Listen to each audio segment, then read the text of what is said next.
కానీ అంటే చంద్రబాబు గారిని కలుపుకోగలిగినారు. తిట్టి విమర్శించినటువంటి పవన్ కళ్యాణ్ గారిని కలుపుకోగలిగినారు. కానీ ఏ రోజు జగన్ రెడ్డి గారితో ఒక్క మాట పొగడ్తలు వినలేదండి.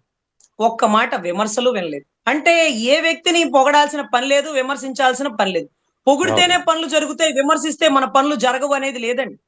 యాహ్! మనలో పనితనం ఉంటే మన పనులు ఎక్కడైనా జరుగుతాయి. అది స్టేట్‌లోనైనా, సెంట్రల్‌లోనైనా.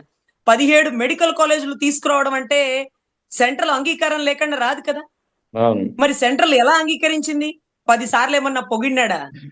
మోడీని అదేంటది నమో నరేంద్రజీ, మోడీజీ అన్నారా?